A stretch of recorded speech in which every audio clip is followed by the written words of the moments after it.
말에 있지 않고 능력에 있음이란 제목으로 하나님 말씀 전하도록 하겠습니다. 하나님의 나라는 말에 있지 아니하고 오직 능력에 있음이라. 오늘 우리가 함께 나눌 말씀이기도 하고 오늘 설교의 주된 내용입니다.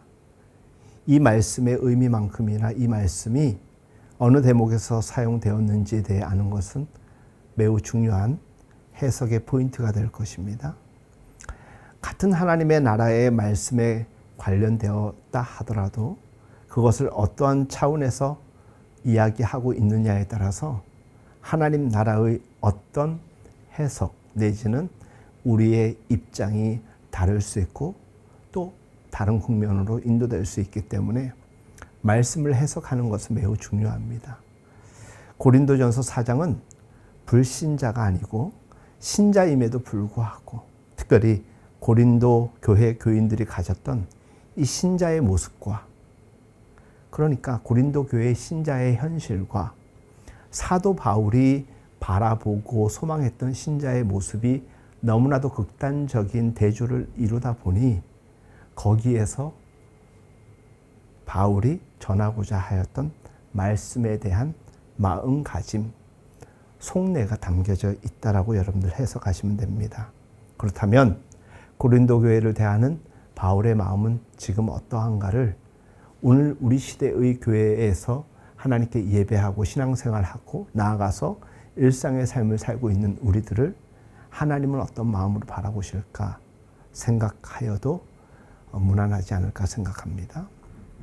고린도 교회 교인들은 생각하기를 스스로가 제대로 예수를 믿는 사람이라고 생각하였던 것 같습니다. 그리고 이러한 믿음으로 하나님께 나아가고 살다 보면 형통할 것이고 또 그 가운데서 하나님의 좋은 일들이 가득할 것이다.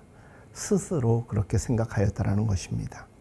사도 바울은 4장 9절에서 신자들은 이 땅에서 죽이기로 작정한 자 같이 미말에 있는 존재, 세상과 천사에게 구경거리가 되는 존재, 만물의 찍기 같은 존재라고 그 신자상을 이상하리만큼 결코 가볍지 않게 알려주고 있습니다. 그리고 그 말을 너희를 부끄럽게 하려고 하는 것이 아니라 깨우치려 하고 있다라고 전하는 것이죠. 그러면서 15절에 있는 말씀과 같이 그리스도 안에서 1만 스승이 있으되 아비는 많지 아니하니 그리스도 예수 안에서 복음으로써 너희를 낳았음이라 라고 전하고 있습니다. 동시에 16절에서 나를 본받는 자가 되라고 전합니다. 사도 바울을 우리가 생각할 때 사도 바울의 그 많은 이야기 속에서 그가 전하였던 말 속에서 정말 제대로 잘 이해해야 될 말씀 중에 하나가 바로 나를 본받는 자 되라 이 말씀이 아닐까 생각합니다. 이 말씀을 통하여서 우리는 마음가짐으로 생각하기를 초대교회로 돌아가자, 신앙생활을 열심히 하자라는 여러 가지 표현을 우리 고백 속에 담아 기도하기도 하고 서로에게 나누기도 합니다. 사실 그러나 그와 같은 것들은 모호한 뜻과 해석일 때가 참 많습니다. 20절 말씀에 하나님 나라는 말에 있지 않고 능력에 있다. 너희는 나를 본받는 자 되라. 이 말씀을 잘 살펴보면 결코 교만하지 않음에도 불구하고 진솔하게 그가 무엇을 전하려고 하였던가에 대해서 우리는 알 수가 있는 것입니다. 사도 바울이 무슨 설명을 하려고 엮어가고 있는가를 우리는 추적해 볼 수 있다는 것입니다. 사도 바울이 얘기하는 것은 이런 것이죠. 고린도 교회 교인들이 갖고 있는 생각 중에 저들은 스스로 교만하고 있다는 것을 잊고 있다는 것입니다. 알지 못하고 있다는 것입니다. 그 교만은 저들 스스로가 속인 것이고 그것은 일종의 성령의 은사를 갖고 있는 것으로 그들 스스로가 알고 있는 어쩌면 삶의 올무가 되고 있다는 것입니다. 가령 방언을 한다던가 예언을 한다던가 하나님이 어떠한 특정한 능력을 주신 것은 분명한데 그것을 하나님이 원하시는 일에 사용하지 않고 그저 자신의 신앙의 자랑거리로 이해할 뿐이라는 것입니다. 그런 동시에 심지어 그것을 갖고 있지 못한 이들과의 자신과의 비교를 통하여서 자신들은 월등한 존재라고 스스로 생각한다는 것입니다. 그래서 지혜롭고 능력이 있다고 스스로 생각하는 저들에 대하여서 교만이라는 단어를 사용하고 있습니다. 사도 바울은 하나님의 나라는 그 지혜와 능력이 말에 있지 아니하고 능력에 있어야 된다라고 지적하고 있습니다. 오늘 말씀의 제목이 무엇입니까? 말에 있지 않고 능력에 있음이란, 말에 있지 않고 능력에만 있다라는 이 말씀의 뜻이 무엇인가를 생각하는 가운데서 우리가 신자로서 어떻게 살아가야 되는가 생각해보는 지혜가 있기를 바랍니다. 쉽게 생각하면 이런 것이죠. 말로는 그 어떤 것도 나타낼 수 있고 표현할 수 있습니다만 말만 잘해서는 된다는 것이 아닌 것입니다. 그런 의미에서 말 많은 신앙의 볼품 없음에 대하여 지적하는 이야기가 될 수 있는 것입니다. 형제들아, 내가 너희에게 나아가 하나님의 증거를 전할 때에 말과 지혜의 아름다운 것으로 아니하였나니 내가 너희 중에서 예수 그리스도와 그의 십자가에 못 박히신 것 외에는 아무것도 알지 아니하기로 작정하였습니다. 고린도전서 1장에 나와 있는 말씀입니다. 여기 나오는 말이 그 지적입니다. 지혜의 아름다운 것, 그것이 하나님 나라는 아니라는 것입니다. 하나님의 능력이 아니라는 것입니다. 여기서는 지혜의 아름다운 것은 이런 것이죠. 내가 너희 가운데 거할 때 약하며 두려워하며 심히 떨었노라. 내 말과 내 전도함이 지혜의 고난은 말로 하지 아니하고, 즉 지혜의 고난은 말이라는 것은 그것 자체로서 아름다움을 갖고 있는 것이 아니라, 그것 자체로는 부정적인 의미가 없어 보입니다만은 다만 성령의 나타남과 능력으로 하여금 너희의 사랑이, 너희의 믿음이 사람의 지혜에 있지 아니하고 하나님의 능력에 있음이라는 것을 이야기하는 것입니다. 한마디로 하나님의 나라는 말에 있지 않고 능력에 있다는 것입니다. 그 능력됨을 보이라는 것입니다. 증명할 수 있어야 된다는 것입니다. 하나님이 주신 은혜가 우리에게 있다라고 고백한다면 그 은혜는, 그래서 우리가 하나님께 고백하는 그 감사는 세상을 향하여서 드러나는 증거, 열매가 될 수 있어야 된다는 것입니다. 그것이 어두운 세상에는 빛이 되어야 되는 것이고 썩어가고 있는 세상에는 소금의 역할을 할 수 있는 그 무엇이 되어야 된다는 것입니다. 말로써 인간의 지성과 양심을 호소할 수는 있지만 그것이 그 사람의 품격을 드러내는 것은 아닙니다. 그것이 가능했더라면 예수님이 십자가에서 죽으실 필요가 없는 것이죠. 예수님이 십자가에 죽은 것밖에는 내가 너희에게 나아갈 때 아무것도 알지 아니하기로 작정하였다라는 이 말씀 속에 지혜의 고난은 말과 지혜의 아름다운 것이 능력이 아닌 것임이 시사되고 있는 것입니다. 사랑하는 여러분, 성령의 나타남, 하나님의 능력이라는 것은 주신 분이 하나님이시요 성령이라는 것입니다. 내가 받았다고, 그래서 내가 가지고 있다고 하여서 내 것이 아니라 하나님의 것이기에 하나님의 주신 것은 하나님의 영광을 위하여 우리가 사용함이 마땅한 것 아닙니까? 그리고 우리에게 인풋이 되었다면 자연스럽게 아웃풋이 된다면 그것은 제로가 되는 것이 아니라 또 다른 하나님의 충전을 통하여서 흘러가도록 하나님은 계속적으로 우리를 인도하는 것입니다. 사랑하는 여러분, 그리스도 안에서 1만 스승이 있을 때 아비는 많지 아니하다. 많은 사람들이 우리를 가르치고 그리고 좋은 이야기를 하고 또 좋은 뜻에서 좋은 관계를 맺기를 원하는 스승의 역할, 선생의 위치에 서려고는 하지만 아비가 많지 않다라는 이 말씀은 무슨 뜻입니까? 마음과 뜻과 정성, 자신의 가진 모든 것을 쏟아 부을 만한 그런 존재는 많지 않다라는 것입니다. 여러분들 생각해 보십시오. 여러분들 주변에 여러분들에게 유익한 이야기하는 사람들 얼마나 많습니까? 여러분들에게 실질적 도움이 된다라고 여겨지는 것처럼 여러분들에게 다가오는 사람들도 굉장히 많습니다. 그런데 사실 잘 생각해 보면 그렇게 많지는 않습니다. 정말 내가 어려울 때, 내가 힘들 때 나와 함께 할 수 있는 사람은 많지 아니하다라는 것입니다. 이번 주에 제가 사랑하는 동기 선교사님 만났다고 말씀드렸죠. 아내가 먼저 8년 전에 7, 8년 전인가 봅니다. 공황장애가 왔습니다. 사역의 현장에서 얼마나 힘들겠습니까? 모진 땅에서, 아프리카 땅에서, 심지어 추방까지 당해서 그나마 생명마저 잃을 수도 있는 그 위기 가운데서 몸이라도 그래도 건져내서 옆에 있는 이집트로 쫓겨났습니다. 그러면서도 7, 8년 동안 누구에게도 의지하지 아니하고 하나님만을 의지하며 하나님의 일을 도모하였던 가정입니다. 그래서 제 주변에도 수많은 선교사님들이 있지만은 저는 제 친구 그 선교사님이 제가 인정하는 유일한 선교사님일 정도로 저는 그분을 신뢰합니다. 그런데 한 4년 정도 전에 그 남편 된 선교사님에게도 우울증과 공황장애가 왔다라는 것이에요. 자기가 막상 공황장애가 오니까 그런 생각이 들었다라는 거예요. 몇 년 전에 아내가 처음에 그 상황에 이르렀을 때 자기가 말로 위로를 했다는 거예요. 좀만 힘내라고, 기도하라고, 기도하자고.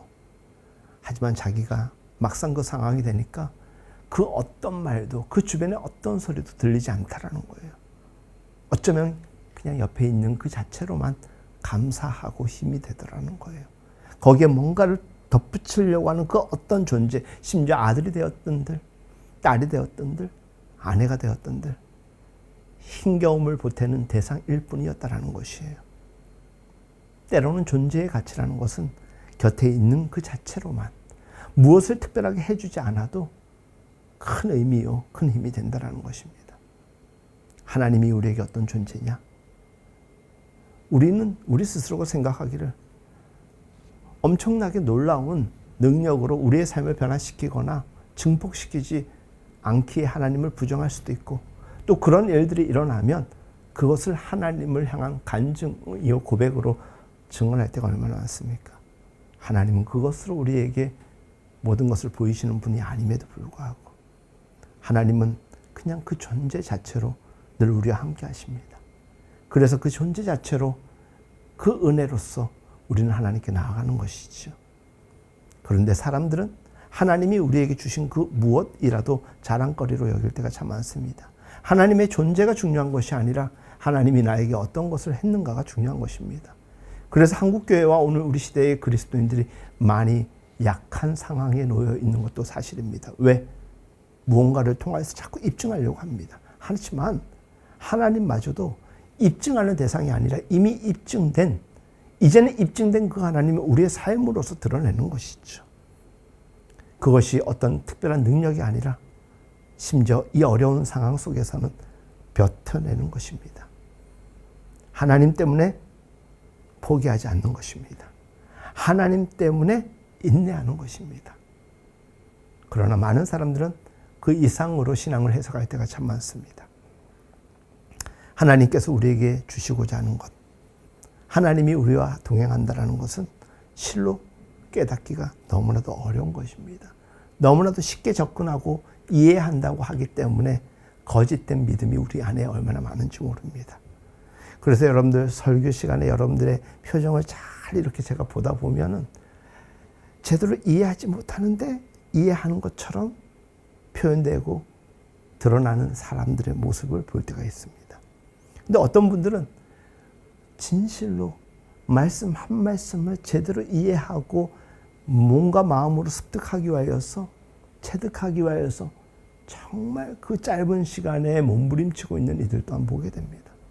심지어 어떤 이들은 설교가 끝나고 예배가 끝났음에도 불구하고 오늘 내게 주신 이 말씀이 해석이 잘 되지 않고 심지어 해석이 되었음에도 불구하고 감당하기 너무나도 부담스럽기에 뛰쳐나가는 것이 아니라 눈물로써 하나님께 기도하는 것이에요.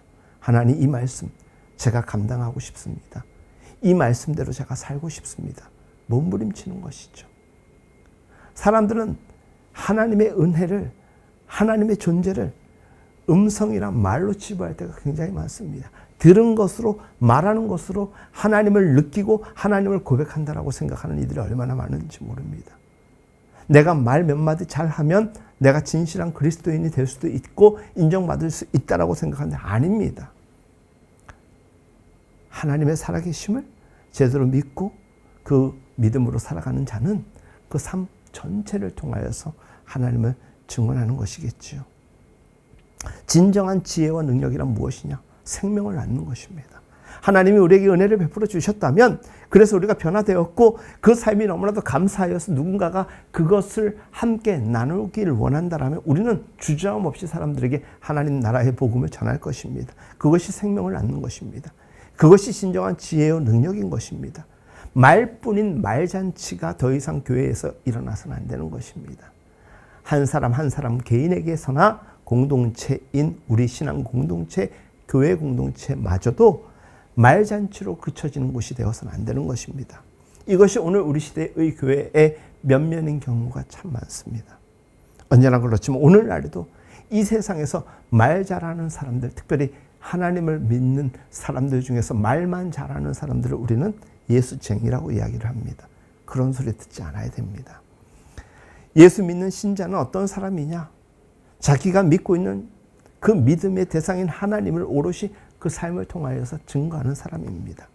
그리고 그 삶이 너무나도 귀하여서 어떤 사람들이 그 삶을 보고 생각하기를 진짜 하나님이 살아계신가 보다 느낄 수 있어야 되는 것입니다. 그게 선한 능력인 것입니다. 자기가 믿고 있는 것을 말로만 번지르하게 하는 것이 아니라 사람의 마음을 움직일 수 있는 자리까지 나아갈 수 있어야 되는 것입니다. 그래서 많은 사람들이 이제는 달리 생각, 예수쟁이들 말만 잘하는 사람들이 아니라 삶으로 그것을 드러내는 사람이구나. 그래서 하나님의 말씀이 말로 그쳐지는 그 정도가 아니라 많은 사람들에게 능력됨으로 드러낼 수 있도록 살아가는 것, 그것이 우리의 소명이고 사명 아니겠습니까? 지금 고린도 교회 교인들이 안고 있는 큰 약점이자 지적거리가 그건 겁니다. 신자가 되었음에도, 신자로서 스스로가 고백하면서도 불구하고 그 사회에 주변에 있는 사람들이 그 어떤 영향도 주지 못하고 있는 것입니다. 그것이 오늘 우리 시대에 예수를 믿지 않는 이들의 마음을 더 굳건히 닫고 있는 이유일 수도 있는 것입니다.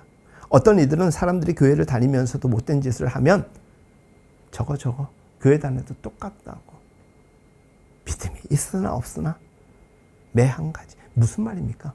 교회 다닐 이유를 전혀 못 찾는다라는 것입니다. 우리가 그들에게 교회를 다닐 만한, 예수를 믿고 하나님을 믿을 만한 그 이유가 될 수 있다면 그 사람의 믿음은, 그 사람의 삶은 하나님 보시기에 합당한 삶 아니고 무엇이겠습니까? 내가 이것을 알라. 말세에 고통하는 때가 이르느니 사람들은 자기를 사랑하며 돈을 사랑하며 자긍하며 교만하여 해방하며 부모를 거역하며 감사치 아니하며 거룩하지 아니하며 무정하며 원통함을 보이지 아니하며 참수하며 절제하지 아니하며 사나우며 선한 것을 좋아 아니하며 배반하며 팔며 조급하여 자고하며 쾌락을 사랑하기를 하나님 사랑하는 것보다 더하며 경건의 모양은 있으나 경건의 능력은 부인하는 자니 이 같은 자들에게서 너가 돌아서라. 디모데후서 3장의 말씀입니다. 이것은 불신자들에게만 해당하는 지적이 아닙니다. 오늘 우리 시대의 교회 다니고 예배 드리고 있는 우리들에게 전하고 있는 지적인 것입니다. 신자들도 분명히 여기에 대한 지적에 대한 경고를 들을 수 있어야 되는 것입니다.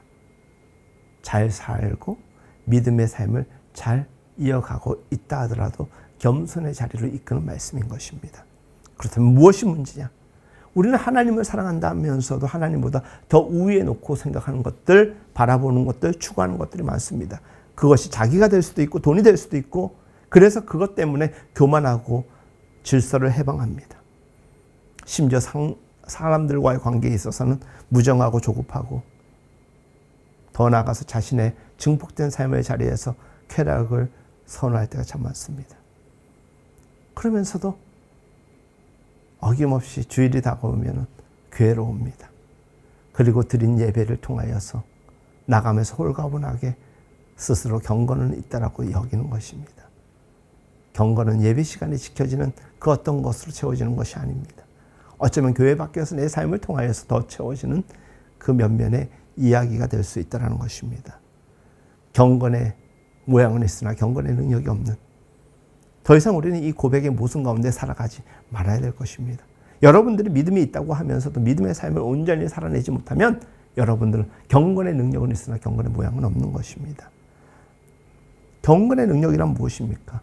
하나님 앞에서의 참된 모습인 동시에 우리가 아닌 그 누군가에게 하나님의 사람으로서 드러내는 선한 영향력이 될 것입니다. 경건의 능력은 누구를 안수하고 쓰러뜨리는 그런 능력이 아닙니다. 경건의 능력은 우리가 뭔가가 잘 될 수 있는 비법이 아닙니다. 경건의 능력은 그 사람을 바라볼 때 그 사람을 빛나게 하는 것입니다. 무엇으로? 삶의 기쁨이요, 만족이요, 성품을 통하여서 하나님의 은혜가 우리 안에 유입되면 우리는 절제하게 됩니다. 교만하지 않습니다. 따뜻해집니다. 그리고 부드러워집니다. 그리고 포용적으로 변합니다. 배려하게 됩니다. 이런 것이라는 것이죠. 능력이라는 것은 나를 통제하는 은혜입니다. 그리고 관계성을 더 아름답게 만들어주는 비법이라는 것이죠. 그런 의미에서 우리가 오늘 말씀의 제목에서 말에 있지 아니함, 내가 혹여나 내 삶의 행함보다는 말이 많은 사람은 아닌가 생각할 수 있어야 되는 것입니다.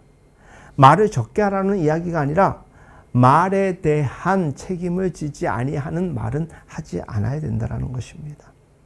말에 있지 아니하고 능력에 있음이라는 것은 내가 월등하게 어떠한 것을 가지고 있어서 드러낼 수 있는 것이 아니라 위로부터 주시는 신령한 은혜가 함께할 때 가능한 것입니다. 능력됨이란 무엇이냐?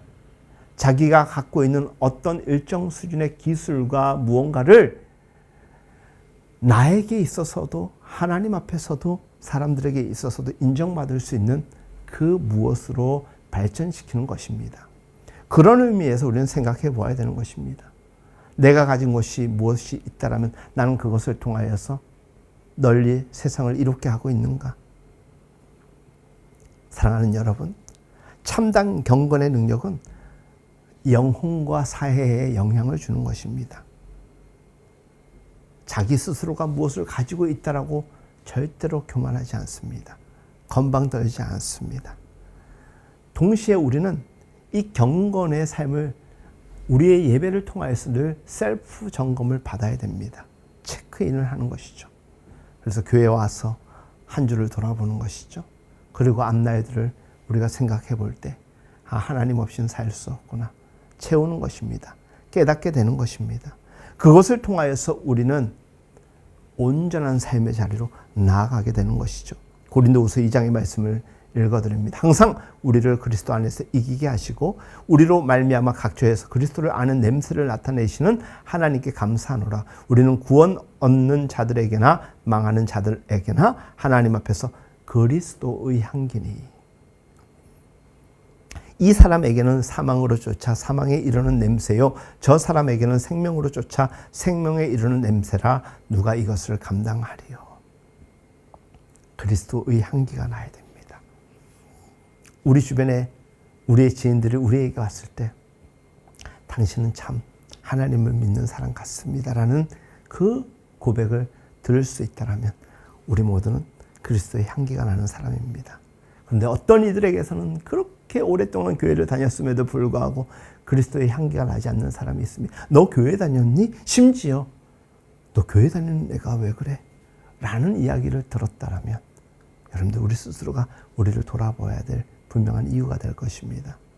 주께서 십자가를 지시고 자기가 기르고 걷어 먹인 자들의 외면 속에서 골고다 언덕을 다른 강도들과 함께 자기 십자가를 지고 올라간 것 같지 않고는 올라간 것, 그 일을 생각해 볼 때 하나님이 어떻게든지 우리에게 은혜를 베풀어 주시려고 바른 길로 인도하시려고, 그래서 우리가 지금 이만큼의 수준에 머물러 있는 것도 참 감사한데 우리는 우리에게 은혜가 그쳐지는 것이 아니라 누군가에게 전할 수 있는, 증거할 수 있는 삶이 되어야 된다면 우리의 삶의 자리, 우리가 가지고 있어야 될 이 책임감은 결코 가볍지가 않다라는 것입니다.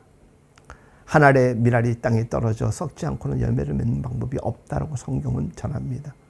여러분들은 썩어지는 밀알이 되기를 원하십니까? 아니면 누군가의 썩어지는 밀알 때문에 덕보는 인생으로 살고 싶습니까? 그리스도 예수 덕분에 우리가 하나님의 자녀되는 은혜를 입었다라면 그저 우리는 은혜에 대한 감사만을 고백하는 사람이 아니라 은혜의 통로가 되어서 우리를 통하여서 누군가가 하나님의 그 은혜를 발견하고 인정하고 고백하고 또 그들을 통하여서 하나님의 은혜가 확장될 수 있다면 그보다 더 귀한 삶은 없을 것입니다. 마태복음 7장 비판을 받지 아니하려거든 비판하지 말라.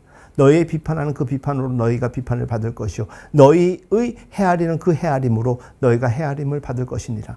어찌하여 형제의 눈 속에 있는 티는 보고 내 눈 속에 있는 들보는 깨닫지 못하느냐. 보라, 내 눈 속에 들보가 있는데 어찌하여 형제에게 말하기를 나로 내 눈 속에 있는 티를 빼게 하라 하겠느냐. 외식하는 자여, 먼저 내 눈 속에서 들보를 빼어라. 그 후에야 밝히 보고 형제의 눈 속에서 티를 빼리라. 우리가 말만 하지 않는 사람, 교만하지 않는 사람이 되기 위해서는 어떻게 해야 되느냐. 하나님 앞에서 이 말씀 가운데서 주신 의미를 몸부림치며 우리가 해석하며 싸울 수 있어야 되는 것입니다. 이 말씀은 주님께서 외식하는 자, 겉으로 번지르르한 사람, 실제로 썩은 사람들 원치 않고 그들에 대한 공격에 대한 메시지가 될 수도 있는 것입니다. 외식하는 자의 가장 큰 잘못은 무엇입니까? 실상은 그렇지 않으면서도 내용을 갖고 있는 척하는 것이지요. 경건의 능력은 없으면서 능력을 갖고 있는 듯 자기를 뽐내고 드러내려고 하는 사람들이 참 많습니다. 사람들은 오늘 우리 시대에 겉을 꾸미려고 참 많이 노력합니다. 그래서 요즘 젊은 사람들, 그 커플들, 연인들 사이에서 선물이 성형권이라고 하잖아요. 성형 수술하라고 200만 원, 300만 원짜리 병원 쿠폰을 끊어서 주는 유행이 있다라고 합니다. 그 받으면 얼마나 기분이 좋겠습니까? 근데 그것으로 그 관계가, 그 사랑이 더 깊어지고 진실될 수도 있겠지만 그게 답이라면 다 그거 사야 되겠지만 그거 아니지 않습니까? 사람의 진정한 아름다움은 내면 아니지 않습니까? 내가 뭔가를 그런 걸 줘가지고 아름답게 관계를 확장시키는 게 아니라 내가 그 사랑하는 사람을 위하여서 더 따뜻한 사람이 되고 더 배려 있는 사람이 되고 더 진실한 사람이 되면 내 사랑하는 사람에게 더 큰 선물이 어디 있겠습니까? 사랑하는 여러분, 점점 세상은 이런 것들로 가득해질 것입니다. 이런 외형적인 것을 더 중요시할 것입니다. 그러다 보면 오고 가는 데 있어가지고 정작 가야 될 마음의 진실은 빠지는 경우가 참 많을 것입니다. 그 안에서도 수많은 대화가 오고 가고 관계가 이어져 가고 있지만은 그냥 마음에 없는 이야기들. 우리 교회는 정말 그런 교회가 아니었으면 좋겠고 우리의 관계는 그런 관계가 되지 않았으면 좋겠습니다. 너희는 먼저 그의 나라와 그 의를 구하라. 그리하면 이 모든 것을 너희에게 더하시리라. 그러므로 내일을 위하여 염려하지 말라. 내일은 내일 염려할 것이요 한낱 괴로움은 그날에 족하니라. 이것은 비판을 받지 아니하려거든 비판하지 말라는 이 말씀과 연결되는 것이죠. 우리는 서로 사랑해야 됩니다. 왜? 하나님께 큰 사랑을 입었기 때문에. 감사하고 은혜에 대한 고백만 할 것이 아니라 그대로 우리가 하나님이 주신 그 은혜의 빚진 자로서 살아내는 것, 사랑하는 것입니다. 비판하지 아니하고 중보하고 축복하는 것입니다. 더 좋은 사람이 될 수 있기 위하여서 이성적 이야기로서 건전한 비판을 하는 것보다 따뜻하게 품어주고 사랑하며 기도해 주는 것이 우리에게 얼마나 큰 요청인지 모릅니다. 사랑하는 여러분, 우리의 삶을 잘 생각해보면 매일매일이 싸움입니다. 자신과의 싸움이고 내 주변에 있는 가족과 내 지인들과의 싸움입니다. 그 싸움이 거룩한 싸움이어야 됩니다. 그 거룩한 싸움은 무엇이냐? 서로 잘 되는 싸움입니다. 세상에서 우리가 살아온 흔적을 돌이켜보면은 내가 더 높아지기 위하여서 내가 잘 되기 위해서 누군가를 내 희생제물 삼는 그런 싸움이었다면 우리의 싸움이 매일 이어지는 거룩한 싸움이 된다는 것은 서로 잘 되기 위한 윈윈 전략인 것입니다. 그런 의미에서 비판할 에너지마저도 기도의 자리로 시간을 바꾸시고 에너지를 바꾸십시오. 더 사랑하면 더 좋은 관계가 될 수 있는 것입니다. 여러분들 무관심과 관심의 차이가 이런 거죠. 무관심하면 생각조차도 하지 않을 뿐더러 비판하지도 않습니다. 내가 누군가를 비판하고 있다는 것은 그래도 그 사람이 내게는 필요한데 아쉬우니까 그 마음이 드는 거예요. 그렇다면 그 사람은 놓치지 말아야 되는 거예요. 그런데 비판하면 놓치기 쉽습니다. 정말 그 사람이 내게 필요한 사람이라고 여겨지고, 그런 사람들이 만약에 바뀌어가지고 나한테 잘한다라면 우리의 마음도 바뀌는 것이에요. 그만큼 그 사람과의 관계의 이유가 거기에 있다라는 거예요. 그러기 위해서 희생하는 거예요. 뭘? 비판하지 아니하고 감내하는 것이고, 사랑하는 것이고, 배려하는 것이고, 이해하는 것입니다. 그것이 다 무엇이냐? 믿음의 능력이라는 것이에요. 믿음의 능력이라는 것이 대단한 게 아니에요. 말에 있는 것이 아니라 말의 품성과 말에 담겨진 우리의 자세와 이 표정 다 담겨져 있는 것이에요. 정말 말의 능력이 무엇인지 드러낼 수 있어야 되는데 우리는 되게 공허한 말밖에 존재하지 않는 경우가 얼마나 많은지 모릅니다. 사랑하는 여러분, 말씀을 마무리하고자 합니다. 저는 우리 모두가 서로를 높여주고 즐겁게 하고 기쁘게 하는 그런 따뜻한 대화, 그냥 한쪽 귀로 들어왔다 한쪽 귀로 흘러나가는 말이 아니라, 우리가 성도의 교제 시간에 늘 매주마다 첫 번째 인사가 뭡니까? 사랑합니다, 축복합니다. 그냥 눈빛을 보면 알아요. 저 사람이 오늘 영혼 없이 나에게 또 이야기를 하는구나. 근데 눈빛 가득 느껴지는 게 있을 때가 있습니다. 근데 그게 한때 한순간 어느 경우만이 아니라 늘 그런 상황이 되기 위해서. 근데 그게 능력이에요. 그런 마음으로, 늘 변치 않는 마음으로, 한결같은 마음으로 사람을 대하는 그 능력이에요. 잠깐 그 한마디 할 수 있는 것, 잠깐 그러한 대화로 사람들과의 관계를 만들어가는 건 가능하지만 이어가기는 어렵습니다. 사랑하는 여러분, 저는 저와 여러분들을 통하여서 많은 사람들이 하나님 나라를 구경했으면 좋겠어요. 저 예수 믿는 사람들의 모습을 통하여서 하나님 나라를 간접 경험하면서 그 속으로 들어오는 경우의 일들이 많아졌으면 좋겠습니다. 우리나라는 기독교인들이 굉장히 많은 나라라고 합니다. 욕심내고 싶은 것은 그렇기 때문에 좋은 나라가 되어야 되는데 아직은 그렇지 못합니다. 기독교인이 많기 때문에 범죄가 줄어들고 더 따뜻한 나라, 그게 이어지는 공식이어야지. 교회도 많고 그리스도인도 많은데 교회가 없는 나라보다, 기독교 복음이 전달되지 않은 나라들보다 행복하지 못하고 못 산다고 평가된다라면 얼마나 아픈 현실입니까? 오늘 고린도 교회를 향한 이 바울의 심정과 지적이 오늘 우리 시대를 살아가는 우리에게도 큰 지적이 되었으면 좋겠습니다. 사랑하는 여러분, 소돔과 고모라의 멸망, 그 사건을 통하여서 의인 10명이 없어 망했다는 것을 우리가 기억해야 되는 것입니다.